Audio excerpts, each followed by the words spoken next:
روز اول سے دن بدن ترقی کی راہ پر گامزن ہے، لیکن فقیر نے یہ دیکھا کہ جب یہ دو چمکتے ہوئے ستارے امیر اہل سنت کے دست و بازو بنے تو پھر دعوت اسلامی کے پہیے میں اور گھر لگتے ہیں۔ آج پوری دنیا میں یہ دعوت اسلامی کا پیغام پہنچ رہا ہے اور بڑے احسن انداز سے، جدید تقاضوں سے ہم آہم ہو کر اس احسن انداز سے، بڑے میٹھے انداز سے اس پیغام کو پہنچا رہے ہیں۔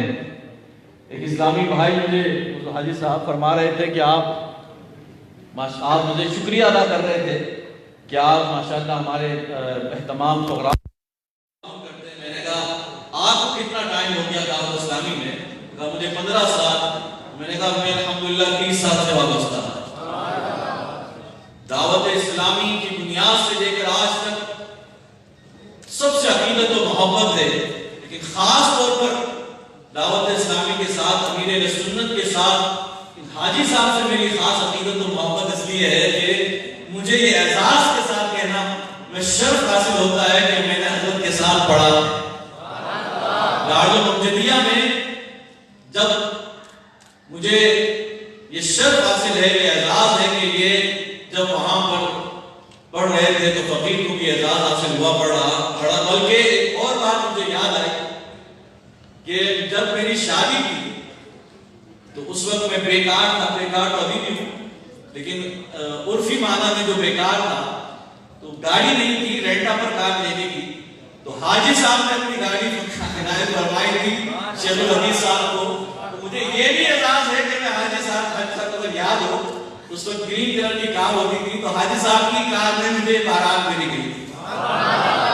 اتنی محبت ہے حاجی صاحب سے، اللہ تعالیٰ یہ محبت سلامت رکھے، اور جس احسن انداز سے حاجی صاحب کام کر رہے ہیں ان کا سایہ ہم سب پر، دعوت اسلامی پر، امیر اہل سنت کے نیابت میں اللہ پاک سلامت رکھے اور اس کو عروج و ترقیاں عطا فرمائے۔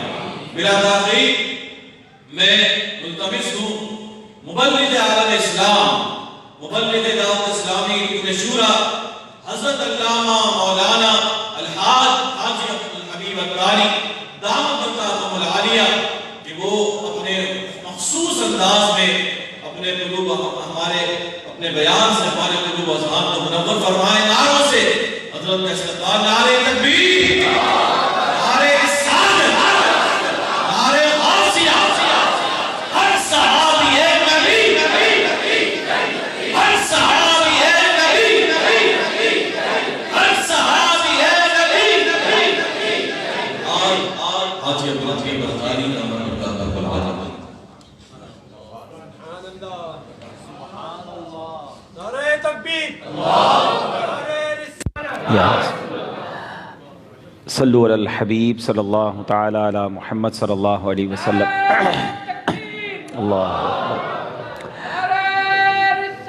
یا رسول الحمدللہ رب العالمین، والصلاة والسلام علی سید المرسلین، اما بعد فاعوذ باللہ من الشیطان الرجیم، بسم اللہ الرحمن الرحیم۔ پڑھیے، الصلاۃ والسلام علیک یا رسول اللہ وعلی آلک واصحابک یا حبیب اللہ۔ الصلاۃ والسلام علیک یا نبی اللہ وعلی آلک واصحابک یا نور اللہ۔ نویت سنت الاعتکاف۔ میٹھے میٹھے اسلامی بھائیوں، مفتی صاحب ہمیشہ ہی بہت شفقت فرماتے ہیں اور بہت زیادہ مبالغہ بھی فرماتے ہیں۔ مجھے وہ شعر یاد آ رہا تھا کہ اعلیٰ حضرت کا، کیسے آقاؤں کا بندہ ہوں رضا، بول بالے میری سرکاروں کے، ان پر ہم کیا کوئی مہربانی کریں گے، اس خاندان کا مجھ پر احسان ہے۔ ہمارے جب بھی، ہمیشہ یہ بچے بھی بیٹھے ہیں، زندگی میں جب آپ کو کوئی بات سکھائے، آپ کی تعلیم و تعلم میں آپ کو ساتھ دے، وہ آپ کا استاد ہے اور وہ آپ کا محسن ہے۔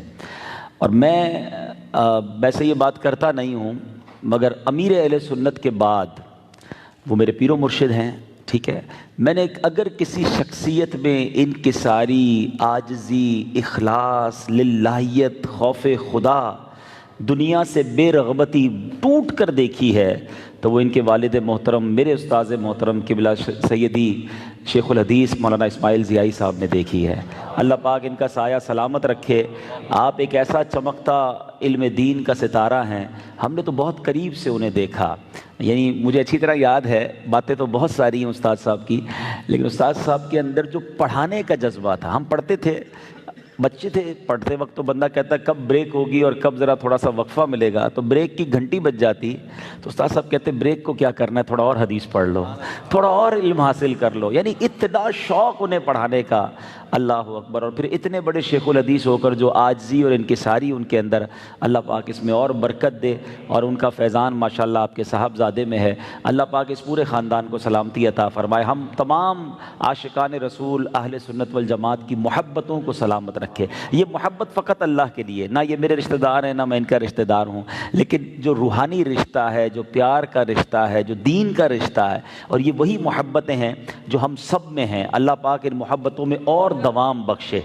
بدقسمتی سے آج کل کیا ہو گیا ہے کہ یہ والی محبتیں ختم ہو گئی ہیں، ختم ہوتی جا رہی ہیں۔ آج کل پیسوں کی وجہ سے دوستی ہوتی ہے، مطلب کی وجہ سے دوستی ہوتی ہے، کام ہے اس لیے ملنے جاتے ہیں، حالانکہ یہ جو اللہ کے لیے جمع ہونا ہے، اللہ کے لیے کسی جگہ گیدرنگ جو ہوتی ہے نا، اس کی بڑی خوبصورت فضیلتیں ہیں۔ ایک وہ حدیث ہے جس کا مضمون ہے، طویل حدیث ہے، اس میں اس کا جز ہے کہ وہ لوگ جو آپس میں اللہ کی رضا کے لیے جمع ہوں اور اللہ کی رضا کے لیے جدا ہو جائیں، بروز قیامت انہیں اللہ کے عرش کا سایہ نصیب ہوگا۔ تو یہ جو محفل نعت ہوتی ہیں، اجتماع ہوتے ہیں، دینی پروگرامز ہوتے ہیں، اس میں جایا کریں، کیونکہ ہم میں سے کوئی کسی دینی مقصد کے لیے نہیں آیا، یہ اللہ کی رضا کے لیے آئے ہیں، اللہ کی رضا کے لیے ایک دوسرے سے ملتے ہیں۔ دعوت اسلامی کے اجتماعات میں ہر ہفتے جایا کریں، انشاءاللہ بروز قیامت، آج یہاں بھی ملاقات ہو رہی ہے، انشاءاللہ اللہ کے عرش کے سائے تلے بھی ملاقات ہوگی انشاءاللہ۔ سبحان اللہ۔ درود پاک پڑھنے کے بے شمار فضائل و برکات ہیں، اور بہت ساری احادیث فضائل درود میں ملتی ہیں۔ آج جو میں نے آپ کو درود پاک کی فضیلت سنانی ہے وہ بڑی خوبصورت حدیث، تو ہر ہی خوبصورت ہے، میرے آقا کا ہر فرمان ہی نرالا ہے، لیکن اس حدیث پاک میں ہمیں دو بڑی پیاری باتیں سیکھنے کو ملیں گی، یعنی ایک بات ہمیں عقیدے کے لحاظ سے، اور ایک بات انشاءاللہ عشق رسول میں مزید اضافے کا باعث بنے گا۔ اللہ کے حبیب علیہ الصلوۃ والسلام فرماتے ہیں ان اللہ وکل بقبری ملکن، بے شک اللہ تبارک و تعالیٰ نے میرے روضے پر، میرے قبر انور پر ایک فرشتے کو مقرر فرمایا ہے۔ اب اس فرشتے کی ڈیوٹی کیا ہے؟ فرشتہ کرتا کیا ہے؟ نبی پاک فرماتے ہیں اعطاہ اسماء الخلائق، اللہ کریم نے اس کو جو لسننگ پاور دی ہے، سننے کی صلاحیت دی ہے، وہ ایسی ہے کہ وہ ساری مخلوق کی آوازیں سن لیتا ہے۔ not only human beings، صرف انسان نہیں، ساری مخلوق کی، جنات کی، انسان کی، فرشتوں کی، جانوروں کی، واٹ ایور کریشن آف اللہ سبحانہ و تعالیٰ، سب کی آوازیں سن لیتا ہے۔ ایک یہ بات یاد رکھیے گا۔ اچھا صرف سنتا نہیں ہے، اس کے اندر علم کتنا ہے، اس کے پاس علم کتنا ہے، ریکگنائزیشن پاور کتنا ہے، پہچاننے کا پاور کیسا ہے کہ نبی پاک فرماتے فلا یصلی علی احد الی یوم القیامہ، فلا یصلی علی احد الی یوم القیامہ، تو کوئی شخص میرا امتی قیامت تک جو بھی مجھ پر درود پاک پڑھتا ہے، اب وہ فرشتہ کیا کرتا ہے؟ الا ابلغنی باسمہ و اسم ابی، وہ اس کا اور اس کے والد کا نام میرے سامنے پیش کرتا ہے۔ یعنی درود کی آواز بھی سنتا ہے، کس نے پڑھا وہ بھی پہچانتا ہے، اس کے والد کا نام کیا ہے وہ بھی پہچانتا ہے۔ آج کل ہمارے موبائل فون میں کالر آئی ڈی ہوتی ہے، ایسے سافٹ ویئر آ گئے ہیں کہ کال کرنے والے کا نام پتہ چل جاتا ہے۔ یہ 1400-1500 سال بعد ہمارے پاس فیسلٹی آئی ہے، مگر آج تک ایسا کوئی سافٹ ویئر نہیں آیا کہ کال کرنے والے کے باپ کا نام بھی بتا دے، مگر فرشتے کے پاس پاور یہ ہے کہ پڑھنے والے کا نام، اس کے والد کا نام پہچان بھی لیتا ہے، اور نبی پاک کی بارگاہ میں کیا عرض کرتا ہے؟ ھذا فلان ابن فلان قد صلی علیکا، یا رسول اللہ فلاں بن فلاں نے آپ کی ذات پر درود پاک کا نذرانہ پیش کیا ہے۔ سبحان اللہ سبحان اللہ۔ تو درود پاک پڑھ لیجئے، صلو علی الحبیب صلی اللہ تعالی علی محمد صلی اللہ علیہ وسلم۔ تو بہرحال میرے میٹھے اسلامی بھائیوں، اب اس حدیث سے سیکھنے کو کیا ملا؟ عشق والی بات اور عقیدے والی بات۔ دنیا کا دستور ہے، بڑا سمپل فارمولہ ہے۔ کسی کے گھر کے باہر کوئی چوکیدار ہو، ٹھیک ہے، تو اس چوکیدار کو، وہ چوکیدار جب بھی گھر کے باہر ہوتا ہے نا، وہ نارمل آدمی ہوتا ہے۔ جو گھر کے اندر ہوتا ہے وہ اس سے پاورفل ہوتا ہے، اس سے زیادہ کے اختیارات اس کے پاس ہوتے ہیں، ٹھیک ہے نا۔ میسج پہنچانے والا قاصد وہ نارمل ہوتا ہے، اس سے زیادہ پاورفل ہوتا ہے جس کو پیغام پہنچایا جا رہا ہے۔ اب بتاؤ، دربان مصطفیٰ صلی اللہ تعالیٰ علیہ وسلم کی سماعت کا عالم یہ ہے کہ وہ دنیا میں کوئی بھی کہیں بھی درود بڑے سن لے۔ علم کا عالم یہ ہے کہ نام بھی جان لے، والد کا نام بھی جان لے۔ بتاؤ، جب دربان مصطفیٰ صلی اللہ تعالیٰ علیہ وسلم کی سماعت کا عالم یہ ہے تو مصطفیٰ کریم کی سماعت کا عالم کیا ہوگا؟ اس کے علم کا عالم یہ ہے۔ میں پاکستان میں کراچی میں جناب صدیق آباد میں بیٹھ کر درود پاک پڑھوں، وہ میرا نام بھی جان لے، میرے والد کا نام بھی جان لے، تو میرے آقا علیہ الصلوۃ والسلام اگر دلوں کے حالات جان لیں، ہماری فریادوں کو سنیں، ہماری جو التجائیں ہیں، اپنے دلوں میں جو کیفیات ہم رکھتے ہیں، میرے آقا اس سے باخبر ہو جائیں، تو یہ تو بالکل ازر من الشمس، اس حدیث پاک سے یہ عقیدہ بالکل واضح ہو گیا۔ اور ہم جو جھوم جھوم کر پڑھتے ہیں کہ دور و نزدیک کے سننے والے وہ کان، کان لعلے کرامت پہ لاکھوں سلام۔ آقا کا علم پھر ہم کیوں نہ کہیں، سر عرش پر ہے تیری گزر، دل فرش پر ہے تیری نظر، ملکوت و ملک میں کوئی شے نہیں وہ جو تجھ پہ عیاں نہیں۔ آقا سب جانتے ہیں، جو ہو چکا ہے، جو ہوگا حضور جانتے ہیں۔ اب یہ بات تو عقیدے کی حدیث پاک سے کلیئر ہوئی۔ اب عشق والی بات، درود پاک سے تمہیں محبت ہو جائے گی اور ہونی چاہیے۔ دنیا کا دستور ہے کہ جس سے جتنی محبت ہونا، جس کی جتنی رسپیکٹ دل میں ہو، جب بندے کو پتہ چلتا ہے کہ میرا ذکر وہاں ہوا، میرا نام ادھر لیا گیا، اپنی طبیعت ہری بھری ہو جاتی ہے۔ مثال کے طور پہ کوئی آ کر آپ کو کہے کہ یار آپ کا ذکر آپ کے پیر صاحب کی بارگاہ میں ہو رہا تھا، کیسا مزہ آئے گا، اچھا میرا نام لیا گیا، ذرا بتاؤ نا کیا بات ہوئی تھی۔ بندہ کہتا ہے یار دوبارہ بتاؤ، اچھا پیر صاحب نے کیا کہا، میرا نام لیا ان کے سامنے۔ دیکھو ابھی میں کہہ رہا ہوں تو آپ کے چہروں پہ مسکراہٹیں آ گئی ہیں۔ ایسے جیسے مجھے ماشاءاللہ ہمارے شیخ الحدیث صاحب سے محبت ہے، ان کے والد محترم سے، مجھے کوئی آ کر کہے کہ یار قبلہ شیخ الحدیث صاحب کے پاس آپ کا ذکر ہوا، میری تو عید ہو جائے گی نا، میرے استاد صاحب کے پاس میرا ذکر ہو گیا۔ تو جس سے جتنی رسپیکٹ ہوگی نا، اس کے پاس جب آپ کا نام لیا جائے تو طبیعت ہری بھری ہو جائے۔ بتاؤ ایک غلام کے لیے اس سے بڑی بات کیا ہے کہ میں ادھر درود پڑھوں، میں ادھر آقا کی بارگاہ میں درود پڑھوں، ادھر فرشتہ میرا نام آقا کو پیش کرے، مجھ گناہگار، مجھ خطا کار، مجھ نکمے کا نام ہے، تو کجا من کجا۔ حضور میں تو آپ کے غلاموں کا بھی غلام، آپ کے میرے ماں باپ آپ پر قربان، نبی پاک کی بارگاہ میں میرا نام۔ اور یہ کتنی بار؟ مبارک ہو انہیں جو روز 100 بار درود پڑھتے ہیں، 200 بار درود پڑھتے ہیں۔ ارے 313 بار دعوت اسلامی والوں نے نیک اعمال عطا کر دیے، جس کو مدنی انعام کہتے ہیں کہ روز کم از کم 313 بار پڑھو، خوش نصیب ہیں۔ ارے تم جتنی بار درود پڑھو اتنی بار آقا کی بارگاہ میں تمہارا ذکر ہو جاتا ہے۔ اور یہ دنیا کا دستور ہے جناب۔ جب فقیر بار بار آئے نا، دروازے پر روز آتا ہے نا، تو گھر والے بھی پہچانتے ہیں یہ روز آتا ہے، یہ پکا، یہ سائل تو پرانا ہے، جیسا ہے نصیر آخر سائل تو پرانا، کہتے ہیں روز آتا ہے تو اس کو دے دیا جاتا ہے، اس کو نواز دیا جاتا ہے۔ ارے جس کا نام روز دربار رسالت میں کئی 100 بار لیا جاتا ہوگا، کبھی تو مصطفیٰ کریم علیہ السلام فرمائیں گے چلو اس غلام کی بگڑی بنا دیتے ہیں، ہمیں روز یاد کرتا ہے، ہم پر روز سلام بھیجتا ہے، اور سبحان اللہ میرے آقا کی ایک نگاہ پڑھنے کی دیر ہے۔ یقین کرو، یقیناً ہم پریشان ہیں، بیمار بھی بیٹھے ہوں گے، قرض دار بھی بیٹھے ہوں گے، ڈیفیکلٹیز میں لوگ ہوتے ہیں، مگر سیدی اعلیٰ حضرت سے پوچھو، کہتے ہیں قسمت میں لاکھ پیچ ہوں 100 بل 1000 کج، کہتے قسمت میں بہت ساری گتھیاں ہیں، حالات نہیں سدھر رہے. ایسے بھائی ہوں گے ہمارے یہاں پر، ملتے بھی ہیں بیچارے، پرچیاں بھی دیتے ہیں، کاروبار کرتے ہیں تو کاروبار میں نقصان، گھر میں لڑائی جھگڑے، بیماریاں، ٹینشن ہی ٹینشن. ایسا لگتا ہے الجھ گئی ہے قسمت، ہے گتھیاں ہو گئی ہیں. میرے رضا سے پوچھو، کہتے ہیں سولوشن کیا ہے؟ کہتے قسمت میں لاکھ پیچ ہوں، 100 بل 1000 کج، آقا یہ ساری گتھی ایک تیری سیدھی نظر کی ہے.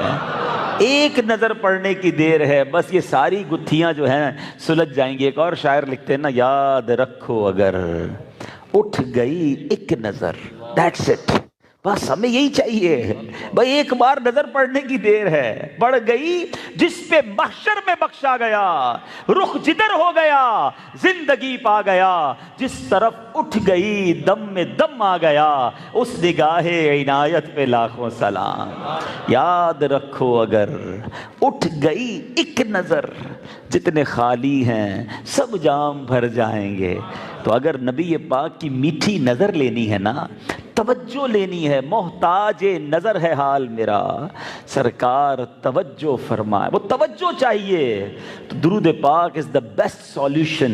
نبی پاک کا قرب لینے کا، نبی پاک کی توجہ لینے کا. کیونکہ خود نبی پاک علیہ السلام نے فرمایا نا، حدیث پاک کا مضمون ہے کہ جو تم میں سے قیامت میں میرے سب سے زیادہ نزدیک وہ ہوگا جس نے دنیا میں مجھ پہ سب سے زیادہ درود پڑھے ہوں گے. علماء کہتے ہیں حاضری مدینہ چاہیے، دنیا میں بھی قرب مصطفیٰ چاہیے. صلی اللہ تعالیٰ علیہ وسلم کثرت سے درود پاک پڑھے، مدینے کا بلاوا آ جائے گا. دیدار مصطفیٰ چاہیے، صلی اللہ تعالیٰ علیہ وسلم کثرت سے درود پاک پڑھے، باوضو سونا شروع کر دے، انشاءاللہ نبی پاک خواب میں بھی جلوہ دکھا دیتے ہیں. تو پتہ چلا کہ یہ ہے وہ طریقہ جو ہم غلاموں کو، ہم گناہ گاروں کو نبی پاک کے قریب کر سکتا ہے، آقا کی توجہ حاصل ہو سکتی ہے. پھر بھی ہم درود پاک نہیں پڑھتے. بہت سارے لوگ ہیں، اپنے آپ سے پوچھ لو، تھوڑا سا چیک کر لو کتنا ٹائم ہو گیا کہ ہم روزانہ ہم نے 100 بار درود پاک پڑھے ہوں. کئی ایسے بھی ہوں گے جو آج محفل میں آئے تو کچھ درود پڑھ لیے ہوں گے، ورنہ پورے دن میں نہیں پڑھے ہوں گے. کل کتنے پڑھے تھے، پرسوں کتنے پڑھے تھے، اپنے آپ سے پوچھیں. اچھا میں کبھی کبھی سوچتا ہوں، ابھی جیسے میں نے ابھی یہ فضیلت بتائی، جذبہ بڑھتا ہے، نہیں یار بس صحیح تو کہہ رہے ہیں، اب روز کثرت سے پڑھیں گے. دعوت اسلامی والے تو ہر بیان سے پہلے درود پاک کی فضیلت بتاتے ہیں، ہر درس سے پہلے بتاتے ہیں. پھر بھی ہم سنتے ہیں، سبحان اللہ بھی کہتے ہیں، وہ کہتے ہیں صلو علی الحبیب، ہم درود پاک پڑھ لیتے ہیں، صلی اللہ تعالی علی محمد صلی اللہ علیہ وسلم. پھر زندگی میں شامل ہوا کہ نہیں، انوالو ہوا کہ نہیں زندگی میں؟ That is the big question. اور یہ آج میں نے بہت اپنے بارے میں غور کیا تھا، ایک یوں سمجھیے اپنی ذات پر ایک امپلیمنٹیشن کی، ایک تجربہ کیا، اور اس کے بعد میں آپ کے سامنے پیش کر رہا ہوں. میں غور کرتا رہا، یار سب کو فضیلتیں بتاتا رہتا ہے روز بیان میں، خود کتنے پڑھتا ہے بھائی؟ اچھا جب یاد آ گیا تو بہت سارے پڑھ لیے، نہیں پڑھے تو رہ جاتے تھے. پھر غور کیا کہ یوں نہیں ہوگا. زندگی میں اگر کسی چیز کو شامل کرنا ہے نا، اپنی روٹین میں شامل کرنا ہے، تو اس کا پلان بنانا پڑے گا، اس کا کوئی فارمولہ بنانا پڑے گا. میں مثال کے طور پہ سمجھاتا ہوں. ہمارا ناشتہ نہیں چھوٹتا، جو ناشتہ کرتے ہیں، دوپہر کا کھانا نہیں چھوٹتا، رات کا کھانا نہیں چھوٹتا. شیڈول ہے نا، زندگی کا حصہ ہے. اچھا آپ کہیں گے یار کھانا تو صحت کے لیے، زندگی کے لیے ضروری ہے. چلیں نماز کو لے لیں.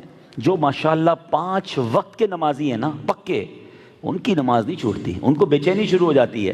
کبھی ان کی جماعت چلی جائے تو وہ بار بار ان کے اندر سے ریکال آتا ہے کہ یار عشاء باقی ہے، ظہر باقی ہے، مغرب باقی ہے. وہ پڑھیں گے نماز، بغیر پڑھے چین نہیں آتا. ماشاءاللہ ایسے بھی لوگ ہوں گے. تو نماز کے بغیر، کھائے پیے بغیر تو چلو مشکل تھا، نماز کے بغیر تو زندہ رہ سکتے تھے، مگر انہوں نے نماز کو زندگی کا ایسا جزو لا ينفق بنایا، ایسا اٹوٹ انگ بنا لیا کہ اب نماز کے بغیر زندگی نہیں ہے. درود پاک کیسے میری زندگی میں انوالو ہو سکتا ہے؟ ایک اور مثال دے دیتا ہوں. اللہ پاک آپ سب کو ہمیشہ صحت مند رکھے، عافیت میں رکھے. لیکن بزرگ بیٹھے ہیں، زندگی میں کبھی کبھی دوائی آ جاتی ہے. پہلے نہیں ہوتی دوائی، ڈاکٹر کہتا بھائی یہ پرابلم ہو گئی ہے تمہیں، اب روز کی یہ دوائی 3 ٹائم کھانی ہے اور روز کھانی ہے. اب ہم کیا کرتے ہیں؟ ڈاکٹر کو یہ نہیں کہتے انشاءاللہ اور گھر جا کے سو جاتے ہیں. نہیں، جیسے ہی ڈاکٹر نے پرسکرپشن دیا، ہمارا پلان شروع. فوراً گئے میڈیکل اسٹور پہ دوائی خریدی 15 دن کی, 10 دن کی, 1 ہفتے کی, ٹھیک ہے. اب گھر جا کے گھر والوں کو کہا کہ یہ صبح کھانی ہے, دوپہر بھی کھانی, رات بھی کھانی ہے. ایسا کرو دوپہر والی میری آفس کے بیگ میں رکھ دو, جو اسکول جاتا ہے وہ اسکول کے بیگ میں رکھ لیتا تاکہ دوپہر میں ادھر کھا لوں گا. ہیں آفس پہ جا کے بھی بعض اوقات لوگ اپنے ملازم کو کہتے ہیں یاد دلانا کھانے کے ساتھ دوائی کھانی ہے. رات والی دوائی بندہ اپنے بیڈ کے ساتھ رکھ دیتا ہے کہ سونے سے پہلے یاد آ جائے یہ کھانی. پلان کیا نا, نہیں چھوٹی دوائی چل رہی ہے 3 ٹائم کئی مہینوں سے چل رہی ہے. درود پاک کے لیے کیا پلان کیا؟ ہمیں پلان کرنا ہوگا. اگر مجھے نبی پاک کا قیامت میں قرب چاہیے, سرور کائنات علیہ الصلوۃ والسلام کی بارگاہ میں روز میرا نام پہنچے, اگر یہ کرنا ہے نا, اگر کرنا ہے تو پھر کچھ پلان کرو. مشورہ دیتا ہوں, ہمیشہ یاد رکھیں تسبیح جو ہے نا یہ زبان کی لگام ہے. امیر اہل سنت فرماتے ہیں آپ پہلے تو تسبیح لیجئے, اپنے ساتھ تسبیح ہمیشہ رکھیں, ٹھیک ہے, کوئی بھی تسبیح رکھیں. اب جیسی تسبیح آپ کے ہاتھ میں آئے گی نا, آپ دیکھیں گے آپ پڑھنا شروع کر دیں گے. ایک بات. دوسرا, ذرا تھوڑا سا خرچہ کر لیں, 2-3 تسبیح لے لیں. ایک بیڈ روم میں اپنے بستر کے ساتھ رکھ دیں, اگر آفس میں بیٹھتے ہیں ایک اپنی ٹیبل پہ رکھ دیں, ایک اپنی گاڑی میں رکھ دیں.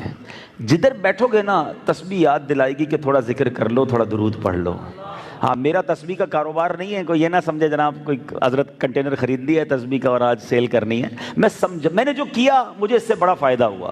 تسبیح یاد دلاتی ہے کچھ پڑھنا ہے. دوسرا ایک بہت آسان طریقہ اور بتا دیتا ہوں, پھر ہم مزید موضوع کی طرف آتے ہیں کہ ماشاءاللہ بہت سارے لوگ ایسے ہیں جو واک کرتے ہیں. اچھی بات ہے, صحت کے لیے واک کرنی چاہیے. واکنگ کا ایک ٹائم آپ نے رکھا ہوتا ہے. جو کرتے ہیں واک, یا واک نہیں کرتے آفس جاتے ہیں بس میں, اسکوٹر پر ٹریول ہوتا ہے روزانہ, اگر آپ یہ ذہن بنا لیں کہ جب واک کروں گا نا تو بغیر تسبیح کے نہیں کروں گا. ہاں, آپ جیسے جوتے پہنتے ہیں نا واک کے لیے, نہیں, پہلے میری تسبیح دو مجھے. تسبیح ہاتھ میں ہوئی اور آپ نے واکنگ شروع کی, پیدل چلنا شروع کیا, آپ کی 25-30 منٹ کی واکنگ بھی ہو جائے گی, امید ہے 1000 بار درود پاک بھی ہو جائیں گے. اور جدھر چلو گے وہ ساری زمین بھی درود کی گواہ بن جائے گی. تو اللہ کرے جس طرح میں دنیا میں جس چیز کو پریورٹی دیتا ہوں اور اس کو زندگی میں شامل کرتا ہوں, اس طرح درود پاک کو اگر آپ نے پریورٹی دی, پھر آپ دیکھیں بیماریاں کیسی بھاگتی ہیں, ٹینشن کیسے دور ہوتا ہے, ریلیکسیشن آپ کی لائف میں آ جائے گا اور آپ فیل کریں گے کہ آپ کے اندر عشق رسول میں اضافہ ہو رہا ہے. اللہ مجھے بھی کثرت سے درود پاک پڑھنے والوں میں شامل کر لے, آپ کو بھی نصیب فرمائے. چلتے ہیں آج سے کچھ 100 سال پہلے بغداد معلیٰ کے قریب ایک قافلہ جا رہا ہے, اس کی داستان سناتا ہوں. ایک چھوٹا سا بچہ ہے, نوجوان ہے, وہ بھی اس قافلے میں ہے. ماں سے کہا کہ ماں علم دین سیکھنے جانا ہے. ماں نے کہا ٹھیک ہے بیٹا جاؤ, لیکن اب لگتا ہے قیامت میں ہی ملاقات ہوگی. یہ کیسی ماں تھی جس نے علم دین سے روکا نہیں, جانے دیا. مگر بیٹا ایک بات سن لو, جب بھی زندگی گزارنا, جدھر بھی جانا, ہر حال میں سچ بولنا. بیٹے نے ماں سے وعدہ کر لیا. اب جب یہ قافلہ سفر کو جا رہا ہے تو راستے میں ڈاکو آ گئے. پورے قافلے کو انہوں نے انٹرسیپٹ کیا, قافلے کو یرغمال بنایا اور پورے قافلے والوں سے سامان جمع کرنا شروع کیا. جب بھی چور ڈاکو سامنے کسی کے آتے ہیں وہ مال چھپاتا ہے, یار کچھ ادھر دبا دوں, خود ادھر چھپا لوں تاکہ بچ جائے, جو بچ جائے اچھا ہے. ڈاکوؤں کے جو کارندے تھے, سردار کے کارندے, ڈھونڈتے ڈھونڈتے 17-18 سال کے نوجوان کے پاس پہنچے اور کہا بیٹا تمہارے پاس کیا ہے؟ کہا میرے پاس 40 دینار ہیں. 40 دینار بڑی رقم ہوتی ہے, سونے کی اشرفی ہوتی ہے دینار. کدھر ہیں؟ کئی کپڑے کے اندر سلے ہوئے ہیں. اس کا مذاق کر رہا ہوگا, چھوٹا سا نوجوان ہے, اس کے پاس 40 دینار کہاں سے آئے؟ ڈاکوؤں نے سردار کو بلایا کہ سردار آئیے ذرا دیکھیں یہاں ماجرا عجب ہے. لوگ ڈرتے ہیں, چھپاتے ہیں, یہ بچہ بتا رہا ہے کپڑے کے اندر 40 دینار موجود ہیں. کہ دکھاؤ کہاں ہیں؟ اس نے دکھائے, سلائی کھولی, 40 دینار مل گئے. کہ بیٹا ایک بات تو بتاؤ, لوگ تو ہم سے مال چھپاتے ہیں, تم خود بتا رہے ہو. کہ بات یہ ہے کہ مال تو میرا واقعی قیمتی ہے, مگر جب گھر سے چلا تھا ماں نے ایک وعدہ لیا تھا کہ بیٹا ہر حال میں سچ بولنا. میں ماں سے کیا ہوا وعدہ کیسے توڑ سکتا ہوں؟ میں نے سچ بتا دیا, مال ادھر ہے.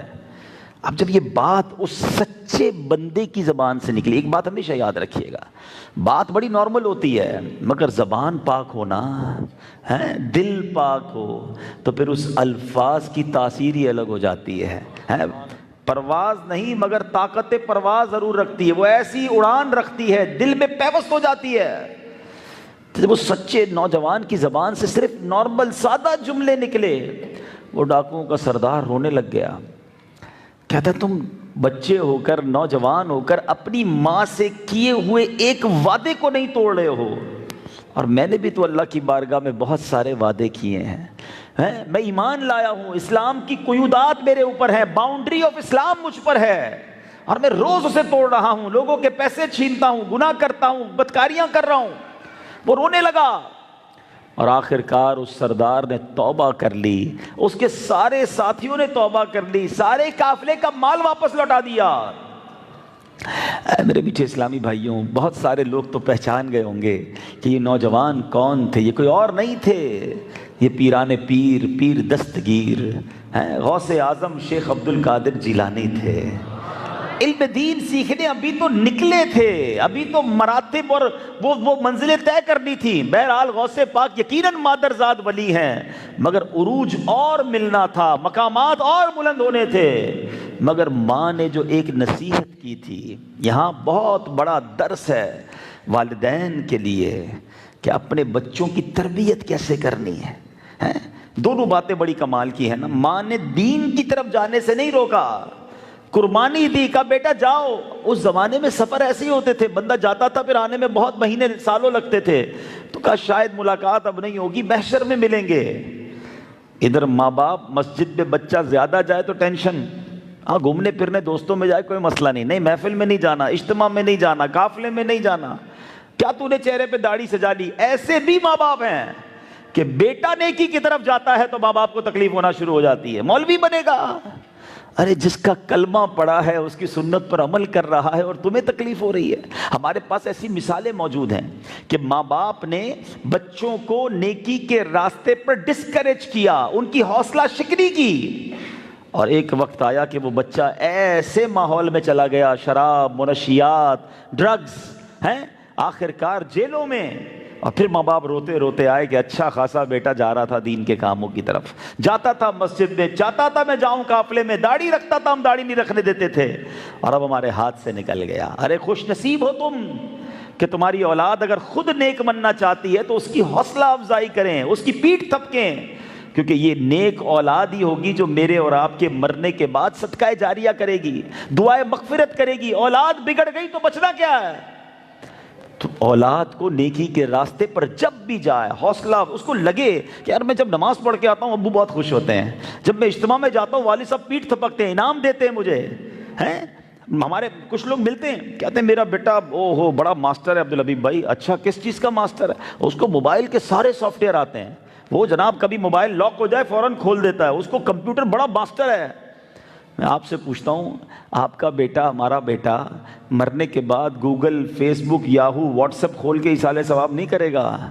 قرآن پڑھنا آتا ہوگا تو ایصال ثواب کرے گا، نماز پڑھتا ہوگا تو نماز کے بعد دعا کرے گا نا، ہاتھ جب اٹھائے گا جب نماز پڑھے گا۔ تو ہم اس طرف بچوں کو نہیں لاتے، انکریج کیا کرو، حوصلہ افزائی، انعام دیں۔ جب بچہ کوئی نیکی کا کام کرے اس کی حوصلہ افزائی کریں تاکہ وہ مزید آگے بڑھے۔ اور دوسری بات کیا تربیت کی؟ سچ بولنا۔ اللہ اکبر، ہمیں بھی اپنے بچوں کو سچا بنانا ہے، لیکن سچا وہ بنائے گا جو پہلے خود سچا ہوگا۔ ہمارے یہاں تو ٹریننگ دی جاتی ہے انڈیلیبریٹلی، غیر دانستہ طور پر۔ کیسے؟ چھوٹا بچہ ہے، فون آیا کسی کا کہ بیٹا فون اٹھاؤ، کہ ابو نہیں ہے گھر پہ۔ بیٹا دیکھ رہے ابا گھر پہ، کہتے بول دو ابو نہیں ہے، یعنی والد خود ہی جھوٹ کی ٹریننگ دے رہا ہے، ابو سوئے ہوئے ہیں، فلاں کام میں مصروف ہیں، یہ بول دو وہ بول۔ بچے کو ہم شروع سے سکھا رہے ہیں کہ جب بیٹا موڈ ہو جھوٹ بول دو، کوئی مسئلہ نہیں ہے۔ اور یہی بچہ جو گھر سے جھوٹ کی ٹریننگ لے رہا ہے نا، جب بڑا ہوتا ہے تو ماں باپ کو بھی گھما رہا ہوتا ہے، نہیں ابو میں ادھر نہیں گیا تھا، میں دوستوں میں نہیں گیا تھا، میں مسجد میں گیا تھا۔ ابا بھی پریشان، پتہ نہیں جاتا کدھر ہے، بتاتا کدھر گئے۔ آپ نے ٹریننگ کی تھی، بچپن سے جھوٹ بولنا سکھایا۔ غوث پاک کی والدہ نے بچپن سے سچ بولنا سکھایا، اور سچ کہتے ہیں سچ کو آنچ نہیں ہے۔ کیسی برکت ملی کہ چھنا ہوا مال بھی واپس مل گیا۔ ہاں سچے کو آنچ نہیں آتی، تھوڑی دیر کی تکلیف ضرور ہوتی ہے۔ اور یہ سچ جو ہے نا میرے میٹھے اسلامی بھائیوں، یہ پیارے آقا علیہ الصلوۃ والسلام کی سنت بھی ہے۔ ہم سچے آقا کے امتی ہیں۔ اعلیٰ حضرت کہتے ہیں نا، سچی بات سکھاتے یہ ہیں، سیدھی راہ چلاتے یہ ہیں۔ ارے جب سچے آقا کے امتی ہو تو کیسے زبان پر جھوٹ آ سکتا ہے؟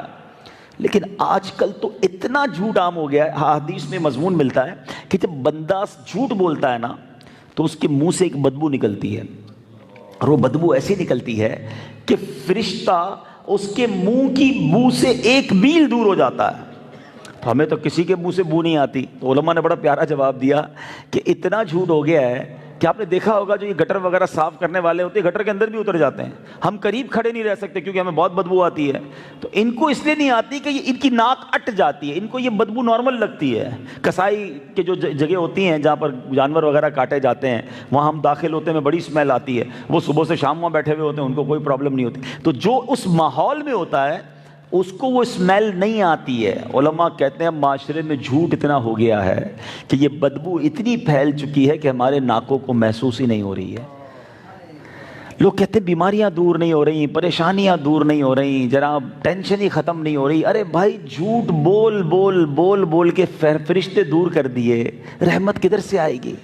سوچئے، جھوٹ جو ہے نا یہ اچھا یہ ایسی برائی ہے، ایک کمال کی بات بتاؤں کہ یہ دنیا کے ہر مذہب میں برا ہے، دنیا کی ہر قوم میں برا ہے۔ جھوٹ کوئی مذہب، کوئی نیشن، دنیا کا کوئی طبقہ اس کو اچھا نہیں کہتا، اور سچ یہ مسلمانوں کا حسن ہے۔ اچھا بہت پیاری بات علماء نے لکھی کہ سچا جو ہوگا نا اس کے چہرے پہ نور ہوگا، اس کا چہرہ بڑا ریلیکس ہوگا، وہ بندہ ریلیکس بھی ہوتا ہے، یہ بھی یاد رکھیں۔ جو سچ بولتا ہے نا وہ بڑا ریلیکس رہتا ہے۔ اگر آپ ریلیکس رہنا چاہتے ہیں نا، آپ کو کچھ لوگ ملیں گے بڑے بے قرار ہوتے ہیں، ٹینشن، ہر وقت بس ٹینشن میں نظر آئیں گے، پریشر پریشر ٹینشن۔ کیوں؟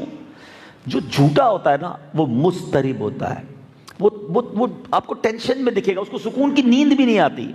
سچ آپ کو ریلیکس کر دے گا۔ اور اس کی دنیاوی وجوہات بھی بتاؤں، یہ تو روحانی وجوہات لکھی کتابوں میں، دنیاوی وجہ کیا ہے؟ مثال کے طور پہ اگر جو بندہ سچ بولتا ہے، کہاں رہتے ہو؟ فلاں جگہ رہتا ہوں۔ کیا کرتے ہو؟ یہ کاروبار کرتے۔ نام کیا ہے؟ یہ نام ہے۔ اچھا والد صاحب کیا کرتے ہیں؟ یہ سب سچ بتایا، کوئی ٹینشن نہیں ہے۔ لیکن کچھ لوگوں کو خامخواہ جھوٹ بولنے کی عادت ہے۔ رہتے جناب صدیق آباد میں، کہاں رہتے ہو؟ ڈیفینس میں رہتا ہوں۔ اچھا بھائی، لگاتا ادھر فروٹ کا ٹھیلا ہے، کام کیا کرتے ہو؟ امپورٹ ایکسپورٹ کا کاروبار ہے۔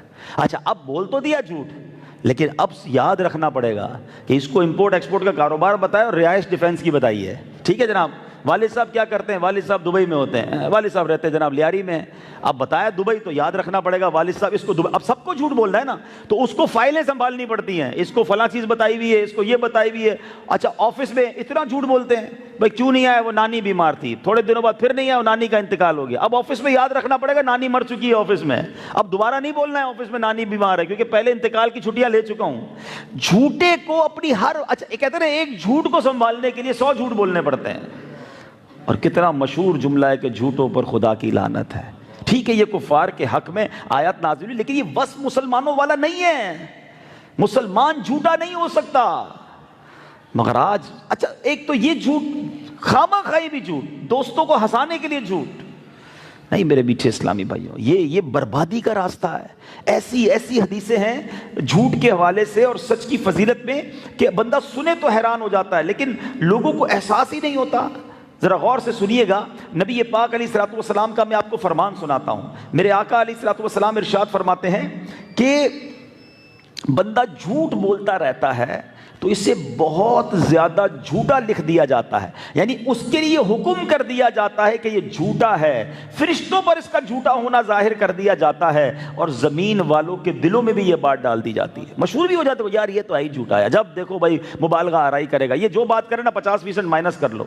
کچھ لوگوں کا بارے میں کہتے ہیں لوگ یار یہ بولے نا تو 50% پہلے ہی مائنس کر دو، یہ بڑا چڑھا کے جھوٹ ہی بول رہا ہوتا ہے۔ کتنا برا آدمی جو لوگوں میں بھی جھوٹا مشہور، فرشتوں میں بھی، اللہ کی بارگاہ میں بھی جھوٹا مشہور ہو جاتا ہے۔ امام مالک رحمۃ اللہ تعالی علیہ کا قول ہے کہ آپ فرماتے بندہ جھوٹ بولتا رہتا ہے اور جھوٹ بولنے کا ارادہ کرتا ہے تو اس کے دل پر ایک سیاہ نقطہ پڑ جاتا ہے، یہاں تک کہ اس کا دل سیاہ ہو جاتا ہے اور اللہ عز و جل کے ہاں جھوٹا لکھ دیا جاتا ہے۔ اس سے برا بندہ کون ہے؟ جو اللہ کی بارگاہ میں جھوٹا لکھا ہوا ہے۔ لوگ کہتے ہیں کیا کریں یار، جھوٹ بولنا پڑتا ہے، کاروبار میں بولنا پڑتا ہے، آفس میں بولنا، سچ بولیں گے تو مال نہیں بکے گا، سچ بولیں گے تو مسئلے حل نہیں ہوں گے۔ یہ آپ کی بھول ہے۔ آپ مجھے خود بتائیں، آپ کے پورے علاقے میں ایک دکاندار ہوتا ہے، عموماً ایک سے زائد بھی ہوتے ہیں، جو ہمیشہ سچ بولتا ہے، پورا تول دیتا ہے، ہر چیز بتا کے دیتا ہے اور مہنگا بھی دیتا ہے۔ اس کی دکان پر آپ کو رش نظر آئے گا. لوگوں میں مشہور کر دیا جاتا ہے یار یہ سچ بولتا ہے, یہ سچی بات کرتا ہے, یہ جو ہے وہ ڈاکٹر, آپ کو ڈاکٹر بھی وہ اچھے لگیں گے. کہ کچھ ڈاکٹر ایسے ہوں گے جو بہت سیدھی ستھری صاف ستھری بات, اس کے بعد مریضوں کی لائن لگی ہوتی. سچا آدمی نقصان نہیں اٹھاتا, یہ شیطان نے دماغ میں ڈال دیا ہے کہ یار سچ بولو گے تو پیچھے رہ جاؤ گے. نہیں جناب, سچ سبحان اللہ یہ اسلام کا حسن ہے, اور سچ بولنے والے کو انشاءاللہ غیب سے اس کی مدد کی جاتی ہے. اب ذرا سنیے, ہم نارملی جو ہے نا ہم بڑے گناہ سمجھتے ہیں, یقیناً بڑے گناہ وہ بھی ہیں, بدکاری, شراب اور سارے قتل کرنا, یہ بڑے گناہ ہیں یقیناً. لیکن آؤ میں نبی پاک علیہ الصلوۃ والسلام کی حدیث سناتا ہوں. نبی پاک فرماتے کیا میں تمہیں سب سے بڑے گناہ کے بارے میں خبر نہ دوں؟ تو عرض کی کہ حضور بتائیے. فرمایا وہ اللہ عز و جل کے ساتھ شرک کرنا, والدین کے ساتھ نافرمانی کرنا. پھر نبی پاک علیہ الصلوۃ والسلام ٹیک لگا کر تشریف فرماتے سیدھے بیٹھے اور ارشاد فرمایا جھوٹ بولنا اور جھوٹی گواہی دینا. یہ پیارے آقا بار بار فرماتے رہے. یعنی جھوٹ کو نارمل لیتے لوگ, یہ کبیرہ گناہوں میں سے ایک گناہ ہے. اور غوث اعظم رضی اللہ تعالیٰ کے چاہنے والے بیٹھے ہیں, 11ویں کا مہینہ شروع ہو گیا, 11ویں منانے والے بیٹھے ہیں. ہمارے غوث پاک تو بچپن سے درس دے رہے ہیں کہ ہر حال میں سچ بولنا ہے. تمہارے گھر میں 11ویں بھی بنے اور زبان پر جھوٹ ہو تو یہ کیسی غوث پاک کی غلامی ہے بتاؤ نا. تو ایک آج پکا سچا ارادہ کر کے اٹھنا ہے کہ کسی بھی صورت ہم نے جھوٹ نہیں بولنا ہے, سچ بولیں. انشاءاللہ آپ اس کی برکتیں دیکھیں گے. آپ کے کاروبار میں کچھ نہیں ہونا. لوگ کہتے ہیں یار سچ بول دیں گے یہ آئٹم اتنے کی خریدی ہے مال نہیں بکے گا. ارے دانے دانے پہ لکھا ہے کھانے والے کا نام. جو تمہارے نصیب میں ہے وہ کوئی چھین نہیں سکے گا, اور جو تمہارے نصیب میں نہیں تمہیں کوئی دے نہیں سکتا. یہ دانے دانے پہ لکھا ہے کھانے والے کا نام. اس سے مجھے واقعہ یاد آ گیا.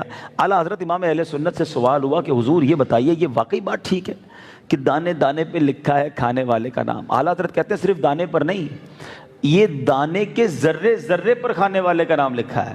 فرماتے چاول ہے مثال کے طور پہ, گیہوں ہے, یہ پس جاتا ہے تو ایک دانے کے تو بہت سارے ذرے بن جاتے ہیں. فرمایا وہ ذرے بننے کے بعد آٹا بنتا ہے, آٹے کے بعد روٹی بنتی ہے, اس روٹی کے بھی بعض اوقات ہم بیٹھ کے 4 پیس کر لیتے ہیں. تو ہو سکتا ہے ایک گیہوں کا ایک ذرہ ایک روٹی میں گیا, دوسرا دوسرے میں گیا. فرمایا سب پہ بندے کا نام لکھا ہے. اور سیدی اعلیٰ حضرت نے اپنی کتاب میں واقعہ لکھا. فرماتے بنگلہ دیش کا ایک تاجر تھا, چاول بہت کھاتے ہیں بنگلہ دیش والے, ہم ممن بھی چھوڑتے نہیں ہیں ویسے, بہرحال بنگلہ دیش والے زیادہ مشہور ہیں چاول کے حوالے سے. تو چاول وہ بنگلہ دیش والے کھاتے. وہ کہتے ہیں ایک بنگالی تاجر تھا, اس نے چاول کھائے اور اس کو اچانک ایک چھینک آئی, تو ایک چاول کا دانہ اس کے دماغ میں ادھر جا کے پھنس گیا. اب وہ بڑا پریشان, ڈاکٹر کو علاج کروایا, بڑی کوشش کی, اس کا وہ دانہ نہ نکلے. اب اس نے بھی آخر صبر کر لیا, چلو یار جو ہوا سو ہوا. کئی سال گزر گئے. اس کے بعد وہ مکہ پاک گیا, کعبے کا دیدار کیا, ایک زور کی چھینک آئی. اعلیٰ حضرت لکھتے وہ دانہ مطاف کے فرش پر گرا, ایک کبوتر آیا وہ دانہ اٹھا کر لے گیا. اس دانے پر اس کبوتر کا نام لکھا تھا. ارے جب میرا رزق لکھا ہوا ہے پھر کیوں ڈرتے ہو کہ سچ بولوں گا تو نہیں ملے گا؟ جو تمہارے نصیب میں ہے وہ ملے گا. بلکہ سچی بات یہ ہے رزق نصیب میں لکھا ہے. بعض اوقات بندہ گڑبڑ کر کے اسی رزق کو حرام سے کما لیتا ہے.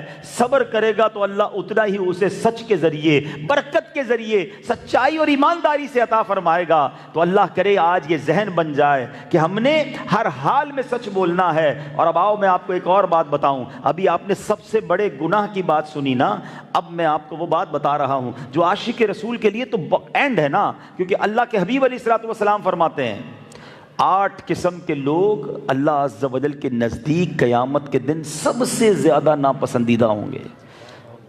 8 قسم کے لوگ. اب آج غور سے سن لو, اور سننے سے پہلے نیت کر لیتے ہیں, میں بھی کر لیتا ہوں, آپ بھی کر لیں, کہ اگر اس لسٹ میں میرا نام ہے تو آج میں نیت کروں گا کہ آج کے بعد میں ان میں سے کوئی کام نہیں کروں گا. اللہ ہی ناراض ہو گیا قیامت کے دن تو بچنا کیا ہے؟ نمبر 1 اللہ کے حبیب فرماتے ہیں جھوٹ بولنے والے. پہلا, جھوٹ بولنے والا وہ اللہ کے ناپسندیدہ بندوں میں قیامت کے دن ہوگا. اب آپ کی مرضی ہے, یار میں کیا کروں دوستوں کو ہنسانے کے لیے تھوڑا سا مذاق مستی میں جھوٹ بول. نہیں جناب, مذاق مستی میں بھی جھوٹ نہیں چلے گا. اصل میں پرابلم پتہ ہے کیا ہے, ہم نے علم تو حاصل کیا نہیں, ہم سمجھتے ہیں یار ہنسنے مسکرانے میں جھوٹ بولنے کی اجازت ہے. نبی پاک علیہ الصلوۃ والسلام کی سیرت طیبہ میں بھی مزاح تھا. میرے آقا بھی مزاح فرماتے. یاد رکھیے گا مزاح اور مذاق میں فرق ہے. مزاح کیا ہے؟ میں بھی مسکراؤں آپ بھی مسکرائیں اور کوئی گناہ والی بات بھی نہ ہو، دل خوش ہو جائے، یہ اوکے، اچھی بات ہے۔ لیکن مذاق ہم کیا کرتے ہیں، یا تو جھوٹ بول کے ہنسا رہے ہوتے ہیں، یا کسی ایک کی فلم چڑھاتے ہیں، سارے ہنس رہے ہوتے ہیں، وہ بیچارہ اندر سے تڑپ رہا ہوتا ہے، اس کو تکلیف پہنچا رہے ہوتے ہیں۔ یہ تو حرام ہے، دل آزاری ہے۔ یہ کون سا مذاق ہے کہ تم خوش ہو رہے ہو، اگلا تکلیف میں ہے؟ تو مزاح اور چیز ہے، مسکرانے والی بات کرنے میں کوئی حرج نہیں ہے۔ تو اب مذاق کے اندر بھی جھوٹ نہیں بولنا ہے، ٹھیک ہے۔ مجھے ایک اور حدیث پاک یاد آئی جس کا مضمون ہے کہ وہ لوگ جو لوگوں کو تنگ کرتے ہیں نا مذاق میں، کسی کی چپل چھپا لی، کسی کی کنڈی لگا دی، کسی کا نام بگاڑتے ہیں، کسی کا نام غلط رکھ دیتے ہیں، اس کی نقل کرتے ہیں، توبہ توبہ توبہ ہے۔ تو طلا کے کوئی بولتا ہے تو اس جیسی بول کے اس کی نقل کر رہے ہوتے ہیں، ہنس رہے ہوتے ہیں، یہ کالا ہے، یہ ٹھنگنا ہے، یہ لمبو ہے، اس کا پیر صحیح نہیں ہے، کانا ہے۔ استغفر اللہ، سوچو تو صحیح، اللہ نے تمہیں صحیح بنایا اور تم کسی مسلمان کو نام رکھ رہے ہو۔ شکر ادا کرو کہ یا اللہ تیری مہربانی، تو نے مجھے کامل بنایا، مجھے اس عیب میں مبتلا نہیں کیا۔ تم مذاق اڑا رہے ہو اس کا کتنا دل دکھتا ہوگا۔ روایتوں کا مضمون ہے جو اس طرح لوگوں کو تنگ کریں گے نا، قیامت کے دن جنت کا دروازہ کھولا جائے گا اور انہیں بلایا جائے گا، آ جاؤ، اور جب وہ دوڑتے ہوئے جنت کے دروازے پر جائیں گے وہ دروازہ بند کر دیا جائے گا۔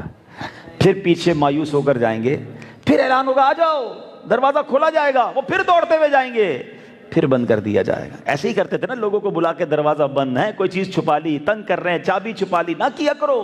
بندہ کہتا نہیں ہے، دل دکھ رہا ہوتا ہے اس کا، جھوٹی خبریں دیتے ہیں اپریل فول کے نام پر، استغفر اللہ، ایسا لگتا ہے جھوٹ کا عالمی دن منایا جاتا ہے۔ کیسی کیسی خبریں آتی ہیں، تمہاری ماں کا ایکسیڈنٹ ہو گیا، تمہارے والد جناب ہارٹ اٹیک ہو گیا، پتہ چلا دوست کے ساتھ مذاق تو کر رہے تھے، ماں کی خبر سن کر اتنی سپیڈ سے جانے لگا کہ اس بیچارے کا واقعی ایکسیڈنٹ ہو گیا۔ استغفر اللہ، کبھی یہ نہ کیا کریں، یہ مذاق میں بھی اجازت نہیں ہے۔ حدیث میں فرمایا بار بار بلایا جائے گا، جنت کا دروازہ بار بار بند کیا جائے گا، اور ایک وقت آئے گا کہ وہ بندہ مایوس ہو جائے گا اور پھر جنت سے دور ہو جائے گا۔ تو ایسا نہ ہو ہمارے ساتھ یہ معاملہ قیامت کے دن ہو۔ تو جتنے نوجوان بیٹھے ہیں، جھوٹ نہ بولیں، تکلیف نہ دیں، مذاق میں بھی جھوٹ نہ بولیں۔ نمبر 2، 8 ناپسندیدہ لوگ ہیں نا، آقا فرماتے ہیں تکبر کرنے والے۔ نمبر 3، وہ لوگ جو اپنے سینوں میں اپنے بھائیوں سے بغض چھپا کر رکھتے ہیں۔ اچھا وہ ان کے پاس آتے ہیں تو خوش اخلاقی سے پیش آتے ہیں، ایسے ڈبل چہرے والے لوگ ہیں، الامان والافیس، ملیں گے تو ایسا لگے گا ہمارا سب سے بڑا عقیدت مند یہی ہے، اور بعد میں پیچھے سے پتہ چلے گا ہمارے بارے میں کیا سوچ رہا ہوتا ہے۔ تو اللہ جانتا ہے کہ نیت کدھر کی ہے، دل صاف رکھو۔ کسی کے بارے میں برا سوچنے سے اس کا کچھ نہیں بگڑتا۔ ایک بات یاد رکھ لینا، میں کسی کے بارے میں کتنا ہی برا چاہوں، مدعی لاکھ برا چاہے کیا ہوتا ہے، وہی ہوتا ہے جو منظور خدا ہوتا ہے۔ ہاں، جس کی عزت اللہ کے یہاں لکھی ہے نا، تم کچھ نہیں کر سکو گے، سارے مل کے کوشش کر لو۔ وَتُعِزُّ مَن تَشَاءُ وَتُذِلُّ مَن تَشَاءُ، اللہ نے اسے عزت اور عروج دینا ہی ہے، اور سارے مل کے کسی کو جناب تعریف پر تعریف کریں، اوپر چڑھائیں۔ ذلت لکھی ہوئی ہے اللہ کے یہاں، تو ذلیل ہونا ہے اس نے۔ تو بغض نہ رکھیں۔ اللہ کے ناپسندیدہ لوگوں میں سے وہ لوگ ہیں، علماء کا لوگ بغض رکھتے ہیں، نیک لوگوں کا بھی بغض رکھتے ہیں۔ شیطان ہے نا، دلوں میں ڈال دیتا ہے۔ نہ کریں، کسی کا، اپنے بھائی بہن دوست یار، کسی مسلمان کا بغض نہ رکھیں۔ اچھا ایک عجیب سی بات ہے، دل چھوٹا سا، آپ نے دیکھا نا کتنا اتنا سا دل ہوتا ہے۔ اب اس دل کے بارے میں ایک طرف تو ہم دعا کرتے ہیں یا اللہ سینہ مدینہ بنا دے، اس میں عشق رسول بھی آ جائے، خوف خدا بھی آ جائے، ایک طرف تو اتنی پیاری پیاری چیزوں کی دعا کر رہے ہو، اور اسی دل کے اندر بغض بھی پالا ہوا ہے، کینہ بھی رکھا ہوا ہے، تکبر بھی موجود ہے، ریاکاری بھی موجود ہے، حسد بھی موجود ہے۔ گندگی کے ساتھ کیسے نور داخل ہوگا؟ اگر سینہ مدینہ بنانا ہے تو پہلے دل کو پاک کرنا ہوگا۔ سیدی اعلیٰ حضرت نے کیا خوبصورت پیغام دیا، رضا جو دل کو بنانا تھا جلوہ گاہ حبیب۔ اے رضا، اگر دل کو نبی پاک کی جلوہ گاہ بنانا ہے نا، رضا جو دل کو بنانا تھا جلوہ گاہ حبیب، تو پیارے قید خودی سے رہیدہ ہونا تھا، پہلے خودی کو دل سے نکالو۔ تو دنیا کا دستور ہے، گندگی کے اندر دودھ ڈالو تو دودھ گندا ہی ہوتا ہے، دودھ پاک نہیں رہتا۔ برتن کو صاف کرو پھر دودھ ڈالو، وہ میٹھا ٹھنڈا پینے کے لائق رہتا ہے۔ ہمارا پرابلم ہی یہ ہے، ہم نمازیں بھی پڑھ رہے ہیں، درود بھی پڑھ رہے ہیں، محفل نعت میں بھی جاتے ہیں، کبھی کبھی جناب یاد رسول میں آنسو بھی بہا نہا لیتے ہیں، مکے مدینے بھی جاتے ہیں، صدقہ خیرات بھی کرتے ہیں، اس کو سمجھو یہ عبادت کا دودھ ہے، یہ عبادت کی صفائی ہے۔ لیکن جس دل میں جا رہا ہے پہلے ادھر گندگیاں رکھی ہوئی ہیں، برائیاں موجود ہیں، سجدے کی وہ لذت ہی نہیں ملتی، ذکر کا وہ نور ہی نہیں ملتا، تلاوت کی وہ چاشنی نہیں ملتی۔ اس کی وجہ یہ ہے کہ دل پہلے سے گندا ہے۔ اپنے دل کو صاف کر لو، ہر سجدہ تمہارے مرتبے بڑھائے گا، تلاوت قرآن میں تمہارے آنسو بہیں گے، تم ذکر کرو گے تمہیں اس کی چاشنی ملے گی، کیونکہ اب دل صاف ہو چکا ہے۔ اللہ کرے آج کے اس اجتماع کی برکت سے ہم اپنے دلوں کو صاف کرنے میں کامیاب ہو جائیں۔ کیا خوبصورت بات لکھتے ہیں، رہیں ان کے جلوے، بسیں ان کے جلوے، میرا دل بنے یادگار مدینہ۔ اگر دل کو یادگار مدینہ بنانا ہے تو ان چیزوں کو نکالنا ہوگا۔ جناب آگے چلتے ہیں، آقا علیہ الصلوۃ والسلام فرماتے ہیں چوتھا وہ شخص جو اللہ کے نزدیک ناپسندیدہ ترین لوگوں میں ہے، وہ لوگ کہ جب انہیں اللہ اور اس کے رسول کی طرف بلایا جاتا ہے صلی اللہ تعالیٰ علیہ وسلم تو ٹال مٹول سے کام لیتے ہیں، اور جب شیطانی کاموں کی طرف بلایا جاتا ہے تو اس میں جلدی کرتے ہیں۔ اب آج کل کیا ہوتا ہے، یار چلو بھائی نماز کا ٹائم ہو گیا، بس آپ چلیں میں آ رہا ہوں۔ ہم کو سمجھ پڑ جاتی ہے کہ آ رہا ہے یا نہیں آ رہا ہے، ٹھیک ہے ہم بھی چلے جاتے ہیں۔ ٹال مٹول، اجتماع میں آئیے، بس تھوڑی دیر میں آیا، مصروف ہوں، بعد میں آؤں گا۔ اور اگر خدا نہ خواستہ، کہنا نہیں چاہیے، چوٹ کرنے کے لیے کہہ رہا ہوں، آج ماشاءاللہ اتنی بڑی مسجد میں بڑی نمازی ہیں، لیکن اگر اللہ نہ کرے یہاں کسی میدان میں کوئی کانسرٹ ہو رہا ہوتا، کوئی ناچ گانے کی محفل ہوتی، جس کو نہ بلاتے وہ بھی پہنچ جاتا ہے۔ تو یہ تو فرمایا نبی پاک نے، اللہ کے کام کی طرف، اللہ اور رسول کی طرف بلاؤ تو ٹال مٹول، شیطان کے کام کی طرف بلاؤ تو جلدی بچاتے ہیں۔ یہ لوگ وہ ہوں گے جو اللہ کے قیامت کے دن ناپسندیدہ لوگوں میں سے ہوں گے۔ نمبر 5 آقا فرماتے ہیں وہ لوگ جو کسی دنیاوی خواہش کی تکمیل پر قدرت پاتے ہیں تو قسمیں اٹھا کر اسے جائز سمجھنے لگتے ہیں، اگرچہ ان کے لیے وہ جائز نہ ہو۔ اپنا کام پورا ہو رہا ہے، کہتے نہیں حضرت جائز ہے، مسائل کو، دین کے مسئلے کو بھی چینج کر دیں گے۔ ایسا نہ کریں، اپنی طرف سے کسی چیز کو ہم جائز نہیں کر سکتے۔ علماء سے رجوع کریں، مفتیان کرام سے رجوع کریں، یہی تو میرے آپ کے عشق کا امتحان ہے نا۔ نفع نظر آ رہا ہے، بہت بڑا نفع ہے، اور اگر ہمیں علماء فرماتے حرام ہے تو نہیں چاہیے بھائی، یہ کیا کروں گا میں، یہ جہنم کا سامان بنے گا۔ تو اپنے آپ کو مطیع سمجھیں، اپنے آپ کو شریعت کا پابند سمجھیں، شریعت ہماری پابند نہیں ہے۔ آگے چلو، آقا فرماتے ہیں چغلی کھانے والے لگائی بجھائی، اس کو جا کے بتائیں گے پتہ ہے تیرے بارے میں یہ بات کی تھی، اچھا میرے بارے میں، اچھا وہ بھی چغلی سننے والا بھی آستینے چڑھا لیتا ہے۔ اللہ کے بندے یہ تیرے پاس اس کی باتیں لایا ہے، تیری باتیں بھی ادھر پہنچاتا ہوگا۔ چغل خور جو ہے یہ محبتوں کے چور ہیں، تو چغل خور کو اپنے پاس بیٹھنے بھی نہ دیا کرو۔ لیکن کتنا برا ہے وہ شخص جو دو مسلمانوں کے درمیان لڑائی کرواتا ہے۔ اچھا جھوٹ کی بات چل رہی ہے، مفتی صاحب بھی بیٹھے ہیں، علماء بیٹھے ہیں، کہ جھوٹ بولنے کی چند جائز صورتیں کتابوں میں لکھی۔ آپ سوچیں، ایک طرف جھوٹ کی اتنی مذمت ہے، لیکن جن چند مقامات پر شریعت اجازت دیتی ہے جھوٹ بولنے کی، پیچھے اس کا کتنا خوبصورت مصرف ہوگا، کتنی بڑی شریعت کو مطلوب چیز درکار ہوگی۔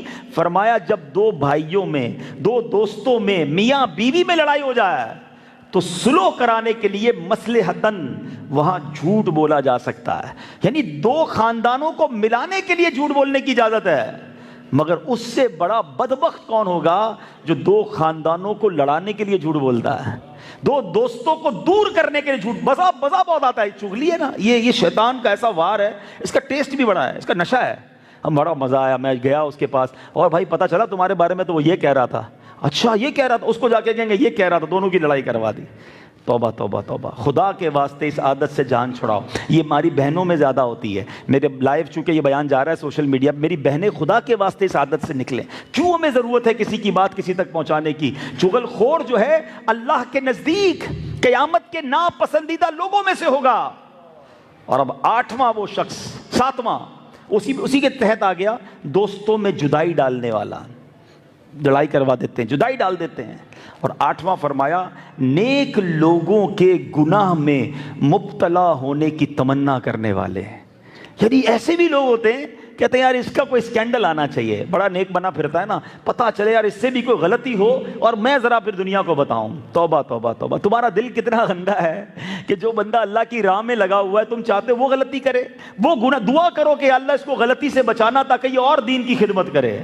تو بہرحال میرے بیٹے اسلامی بھائیوں، باتیں تو بہت ساری ہیں، لیکن میں مختصراً یہی عرض کروں گا کہ ہم نبی پاک کا میلاد مناتے ہیں۔ میرے آقا ہمیشہ سچ کی تلقین فرماتے رہے۔ بہت مشہور واقعہ آپ کو معلوم ہے کہ نبی پاک علیہ الصلوۃ والسلام نے جب کوہ صفا پر کھڑے ہو کر اسلام کی دعوت پیش کی تھی تو ایک بڑا یونیک کوسچن کیا تھا ان کفار مکہ سے، ان اللہ کے دشمنوں سے جو بتوں کی پوجا کرتے تھے، بتاؤ میں کون ہوں؟ ان لوگوں نے کیا کہا تھا؟ آپ صادق ہیں، آپ امین ہیں۔ کیسا کردار پیش کیا تھا 40 ایئرز، 40 سال کی رفاقت کے بعد ان لوگوں نے ایک ہی جملہ کہا، حضور آپ سچے ہیں، آپ امانت دار ہیں۔ یہ ہے تعارف میرے نبی کا، جو دشمنوں نے کہا۔ بتاؤ ہمیں اپنے دوست سچا کہتے ہیں؟ دشمن کو تو چھوڑ دو، سوچئے، دشمنوں کی نظر میں بھی پھول تم، دوستوں کی آنکھوں میں بھی خار ہم۔ ہمارا حال تو یہ ہو گیا ہے۔ اللہ کرے کہ یہ بات سمجھ آئے کہ اگر نبی پاک کی سچی غلامی چاہیے نا تو جھوٹا نبی پاک کا سچا غلام نہیں ہو سکتا۔ نبی پاک علیہ الصلوۃ والسلام کے چہرہ انور کی ایک اور خوبصورت بات، حضرت عبداللہ بن رواحہ رضی اللہ تعالیٰ عنہ کمال کے صحابی ہیں، یہ بھی نعت اشعار لکھا کرتے تھے۔ انہوں نے کہا ایک بار کہ نبی پاک کو جتنے کمالات ملے نا، جتنے معجزات ملے، اگر وہ نہ بھی ملتے نا تو اللہ پاک نے پیارے آقا کا چہرہ ایسا بنایا تھا، وہی نبوت کی دلیل کے لیے کافی تھا۔ ایسا نورانی چہرہ تھا کہ لوگ آ کر کہتے یہ کسی جھوٹے کا چہرہ نہیں ہو سکتا، کلمہ پڑھ کر مسلمان ہو جاتے۔ تو نبی پاک تو ایسے سچے کہ چہرہ بتاتا تھا کیسا سچ ہے۔ بتاؤ ہمارے اندر ایسا سچ ہے؟ تو آج کے اس اجتماع سے یہ پیغام، سچا پیغام لے کے جانا ہے۔ میں نے نبی پاک کی بھی بات آپ کو سنا دی ہے، اور قادری بیٹھے ہیں، غوث پاک کے فقیر بیٹھے ہیں، 11ویں منانے والے بیٹھے ہیں۔ ہم میمنوں کو تو ویسے ہی غوث پاک سے اٹیچمنٹ زیادہ ہے، تو اب غوث پاک کے غلام بھی کہلائیں اور زبان جھوٹ بھی بولے، یہ کیسی غوث پاک کی غلامی ہے؟ قادری جھوٹا نہیں ہو سکتا۔ ہاں آج یہ نیت کر کے جاؤ کہ زندگی کے کسی موڑ پر بھی انشاءاللہ میں نے جھوٹ نہیں بولنا ہے انشاءاللہ۔ اور اللہ سلامت رکھے میرے پیر و مرشد کو، آپ کمال ہیں۔ آپ نے تو باقاعدہ ایک نعرہ ہی لگا دیا، جھوٹ کے خلاف جنگ جاری رہے گی، جھوٹ نہیں بولنا ہے، سچ، خود بھی سچ بولیں، اپنے بچوں کو بھی سچ سکھائیں۔ انشاءاللہ بچہ سچ بولے گا نا، اور اس کو پتا ہوگا ابو کے سامنے جھوٹ نہیں بولنا، تو غلطی بھی کر لے گا، آپ کو سچ بتا دے گا کہ مجھ سے غلطی ہو گئی ہے، میں وہاں چلا گیا تھا، آئندہ نہیں جاؤں گا۔ آپ تربیت کر سکیں گے، ورنہ وہ جھوٹ بول کر آپ کو گھماتا رہے گا۔ تو اللہ کرے کہ آج انشاءاللہ ہم سچ کا پکا پیغام لے کے جائیں۔ اللہ کریم سچے آقا علیہ الصلوۃ والسلام کے صدقے ہمیں سچ کی نعمت عطا فرمائے۔ اور ماشاءاللہ 11ویں کا مہینہ شروع ہو گیا ہے۔ غوث پاک رضی اللہ تعالیٰ عنہ تو وہ ہیں کہ جو 40 سال تک عشاء کے وضو سے فجر ادا کرتے تھے۔ اے قادریوں، غوث پاک عشاء کے وضو سے فجر ادا کرتے۔ 15 سال آپ کے بارے میں آتا ہے کہ آپ ہر روز ہر رات ایک پورا قرآن پاک ختم کیا کرتے ہیں، اور غوث پاک کا غلام نہ عشاء پڑھے نہ فجر پڑھے۔ بتاؤ نا، وہ تو ایک وضو سے پڑھیں، ساری رات قرآن پڑھیں، اور ہمارے کئی بھائی ہیں جن کی نمازیں قضا ہو جاتی ہیں۔ یہ سچی پیروں کی پیر کی غلامی نہیں ہے۔ غوث پاک 15 سال تک روز پورا قرآن پڑھیں، اور کئی ایسے یہاں بیٹھے ہوں گے جن کو قرآن پڑھنا ہی نہیں آتا ہے۔ بتاؤ نا، صرف نعرے لگانے سے، 11ویں پکانے سے، 11ویں بانٹنے سے، یہی تو غوث پاک کی غلامی نہیں نا۔ آپ نے تو اپنی ماں کو سوچنے چھوڑ کے ہی چلے گئے نا، دین کی کتنی بڑی خدمت کی، کتنے لوگوں کو مسلمان کیا، کتنے لوگوں تک یہ طریقت کی راہ انہیں دکھائی۔ آج ہم کیا کر رہے ہیں؟ ہمیں بھی تو اپنے پیر کا فیضان چاہیے نا، بڑے پیر کا فیضان چاہیے۔ تو آج یہ نیت کر کے جائیے کہ آج کے بعد ہماری کوئی نماز قضا نہیں ہوگی۔ انشاءاللہ روزانہ کچھ نہ کچھ قرآن پاک پڑھیں گے انشاءاللہ۔ پھر دیکھیں بڑے پیر کا کیسا فیضان ملتا ہے کہ میرا مرید قرآن پڑھ رہا ہے، سبحان اللہ۔ تو انشاءاللہ قرآن پڑھنا آسان کر دیا دعوت اسلامی نے، مدرسۃ المدینہ بالغان بنائے، بچوں کے مدرسے بنائے۔ تو آپ ادھر جا کر، یہاں بھی ماشاءاللہ مدرسہ لگتا ہوگا، شام میں رات میں جائیں، اپنے تلفظ ٹھیک کریں، اور پھر قرآن پڑھنے والوں میں شامل ہو جائیں، تو انشاءاللہ اس کی برکتیں ملیں گی۔ غوث پاک کے فیضان کو مزید حاصل کرنے سمجھنے کے لیے بہت پیارا مختصر سا رسالہ بھی ہے، مکتبے کا بستہ یہاں موجود ہے، تو یہ سٹال پہ جی اچھا اس کی قیمت بھی 11 ہے، سبحان اللہ، 11ویں کے نسبت سے 11 روپے کا یہ رسالہ ہے، فیضان غوث اعظم۔ اب غوث پاک کا تعارف بھی ہے، غوث پاک کی عبادتوں کا ذکر بھی ہے، غوث پاک کی کرامتوں کا بھی ذکر ہے، تو آپ ایک دوسرے کو ایسی تحفے دے رہے ہوتے ہیں تو بھائی ایسا تحفہ دینا جو باقی رہے گا، اور انشاءاللہ وہ بھی پڑھیں گے، ان کے گھر والے بھی پڑھیں گے۔ کئی لوگوں کے ذہنوں میں کنفیوژن بھی ہوتی ہے، یہ کیوں یا غوث کہتے ہیں، کیوں غوث پاک کی باتیں کرتے ہیں، تو ان کو پیش کر دیں انشاءاللہ، اللہ کرے گا ان کا عقیدہ بھی درست ہو جائے گا۔ جناب کچھ اعلان بھی آئے ہیں ماشاءاللہ، اللہ کی رحمت سے میرے پیر و مرشد نے پچھلے دنوں ایک بڑا یونیک اعلان کیا، اللہ ان دشمنان مصطفیٰ کو غارت کرے جو نبی پاک کی شان میں گستاخی کرتے ہیں، برباد کرے انہیں۔ لیکن پریکٹیکلی جواب کتنا شاندار آپ نے اعلان کیا کہ یہ نبی پاک کے عشق کو مسلمانوں کے دلوں سے کم کرنا چاہتے ہیں نا، تو ہم ساری دنیا میں 1212 فیضان عشق رسول کے نام سے مسجدیں بنائیں گے، کیونکہ یہ وہ کام ہے، یاد رکھیں۔ ابھی میں نے ابھی بیان کر لیا، پروگرام کر لیا، تھوڑی دیر بعد پروگرام ختم ہو گیا نا۔ مسجد وہ ہے جو صبح قیامت تک یاد دلائے گی کہ یہ کس لیے بنائی گئی تھی، اس کا نام بتاتا رہے گا کہ یہ مسجد بنی عشق رسول کے نام پر ہے۔ جتنے بچے، جتنے نوجوان اس میں آئیں گے انشاءاللہ قیامت تک نبی پاک کے گن گائیں گے۔ یہ وہ قلعہ ہوگا جو انشاءاللہ قیامت تک دین متین کی اشاعت کرتا رہے گا۔ تو 1212 مسجدیں بنانے کا اعلان کیا۔ صرف میں آپ کو دعوت اسلامی کی ایک اور جھلک بتا دوں، خوشی ہوگی آپ کو۔ کچھ عرصہ پہلے آپ کو یاد ہوگا ڈینمارک میں یہ کام کیا گیا تھا، ٹھیک ہے، کہ جناب ناروے اور ڈینمارک میں معاذ اللہ نبی پاک کے خاکے بنائے گئے۔ اللہ کی رحمت سے اس وقت امیر اہل سنت نے اعلان کیا تھا کہ فیضان جمال مصطفیٰ کے نام سے مسجدیں بنائیں گے۔ انہوں نے میرے آقا کے چہرہ انور کی معاذ اللہ گستاخی کی، ہم فیضان جمال مصطفیٰ کے نام سے مسجد بنائیں گے۔ آپ کو جان کر خوشی ہوگی، اعلان صرف نہیں ہوا، ڈینمارک کے اندر فیضان جمال مصطفیٰ نام کی مسجد بن چکی ہے۔ ہاں، دعوت اسلامی کڑتی کم ہے، کرتی زیادہ ہے۔ ہمیں سے بہت سارے لوگ کڑتے رہتے ہیں، یار یہ بھی نہیں ہو رہا ہونا چاہیے، یار یہ بھی نہیں ہو رہا ہونا چاہیے۔ کب تک کڑتے رہو گے بھائی؟ آ جاؤ دعوت اسلامی آ جاؤ، مل کر وہ کرتے ہیں جو پہلے نہیں ہوتا تھا، اور انشاءاللہ ایسا کریں گے کہ ساری دنیا کے عاشقان رسول کی آنکھیں ٹھنڈی ہوں گی۔ تو ماشاءاللہ فیضان عشق رسول کی پلاٹ کے لیے سنا ہے آپ کے علاقے میں بھی تیاری کر رہے ہیں ہمارے ذمہ داران، تو مساجد کی تو ضرورت ہے، تو اسلامی بھائیوں سے رابطہ کریں اور اپنا حصہ ملائیں۔ ایک فیضان عشق رسول مسجد کی مد میں 23 لاکھ روپے کی حاجت ہے، چنیسر گوٹھ محمود آباد۔ سبحان اللہ، دیکھیں مسجد کا نبی اب نے اعلان کیا ہے، پلاٹ بھی لے لیا اور کام بھی شروع ہو گیا ہے، تو یہ 23 لاکھ روپے ان کو شارٹ ہیں۔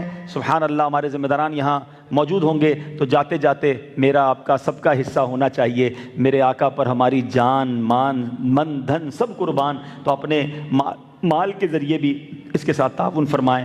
اللہ پاک آپ سب کو سلامت رکھے۔ آخر میں قبلہ مولانا عتیق صاحب کا، مسجد کی انتظامیہ کا، آپ سب کا شکریہ ادا کروں گا۔ آپ ہر سال مجھے بلاتے ہیں اور بڑی محبت سے بلاتے ہیں، میں اور بیٹھتا، آپ سے اور باتیں ہوتی، ملاقات ہوتی، مگر اسی علاقے میں آگے لیاقت آباد میں میرا ایک اور بیان ہے تو مجھے وہاں جانا ہے، مجھے اجازت دیجیے گا۔ اللہ پاک ہم سب کی محبتوں کو سلامت رکھے اور نبی پاک علیہ الصلوۃ والسلام کی سچی غلامی ہم سب کو نصیب فرمائے۔ آمین بجاہ النبی الامین صلی اللہ تعالی علیہ وسلم۔